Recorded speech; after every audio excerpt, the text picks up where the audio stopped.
Olá, Júlio. Estimada amiga. Chama-se Catherine Lecuyer, é canadiana, mãe de 4 filhos e investigadora. Tem vários livros publicados com várias edições e uma teoria educativa editada numa revista científica. Esta investigadora defende que a curiosidade natural das crianças e o espanto devem ser a base de tudo. E eu pegaria aqui em 2 declarações interessantes desta investigadora ao Jornal Expresso, à jornalista Kátia de Lembeuf, declarações ou afirmações que eu retive e que trazemos agora aqui para o Amor é: com as crianças devemos ser jardineiros, regar apenas e não ser escultores ou carpinteiros no sentido de modelar. Outra. A infância é uma etapa diferente da dos adultos. Respeitar a sua natureza implica coisas tão simples como não as expor à violência real ou na televisão, permitir-lhes que se liguem a um cuidador, se apeguem a um cuidador. No palavreado da minha máfia. Sim, dormirem as horas que precisam e, muito importante, não acelerar o seu processo de crescimento. Quer comentar, Júlio? Foi o Júlio que propôs este tema. Fui. Não porque acho que é pólvora, mas acho que há aspectos de enorme bom senso na entrevista e nas opiniões da senhora, porque numa entrevista as perguntas também contam, não é? É evidente que se encararmos a primeira questão que colocou numa chaveta fechada, de ou somos jardineiros, ou somos escultores, aliás, ela até acrescenta carpinteiros, do lado dos escultores, estamos fora da vida real. Porque, no fundo, o que é que ela diz? Qual é a função de um jardineiro?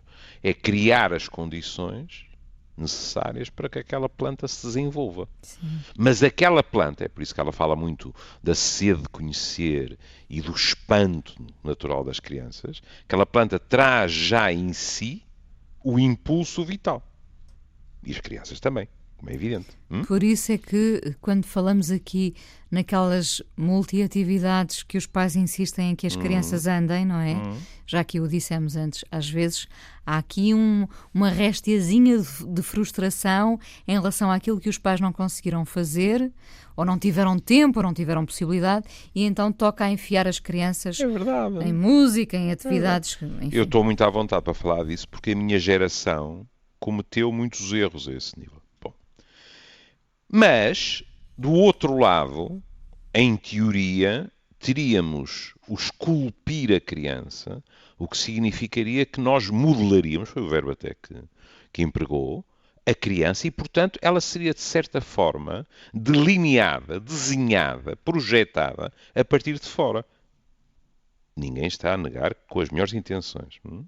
Ora bem, e isto não seria desejável. O que acontece é que tanto uma coisa como outra são inevitáveis. Nós somos jardineiros porque garantimos as condições básicas para, eu gosto de pensar assim, para o crescimento de um projeto de liberdade, mas inevitavelmente também esculpimos. O grande risco é esculpir demais. E porquê é que eu digo inevitavelmente esculpimos? Porque basta o facto de nós existirmos, sendo nós modelos poderosíssimos no crescimento das nossas crianças, para haver um processo de escultura, se quiser.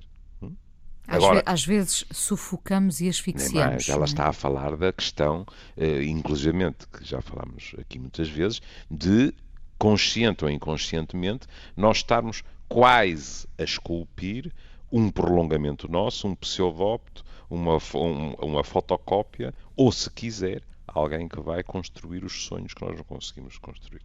Depois, a segunda questão, os ritmos. Esta muito questão difícil. de não acelerar o processo de crescimento. É dificílimo. Mas as utopias são para serem perseguidas, mesmo sendo utópicas. Na realidade, nós vivemos numa sociedade em que se acelera terrivelmente, e olha, uma das coisas que ela diz é, antes de o escrever, estive a ler os trabalhos científicos, por cada hora de ecrã antes dos 3 anos, temos 10% mais probabilidade de ter crianças com déficit de atenção aos 7. Ora, isto é uma sobreestimulação. E que já se verificou que não é boa para as crianças. Nota de rodapé, A semana passada, na nossa Assembleia, discutiu-se já a questão da sobremedicação das crianças, que tem estado aí estou a citar, jornais a publicarem artigos dizendo que há turmas com 80% dos alunos medicados. É preciso pôr um travão a isto. Sem dúvida. Amanhã vamos voltar a esta Vamos voltar, entrevista é de longa e Catherine tem muita Lecuyer. coisa. Beijinho, até amanhã. Beijinho.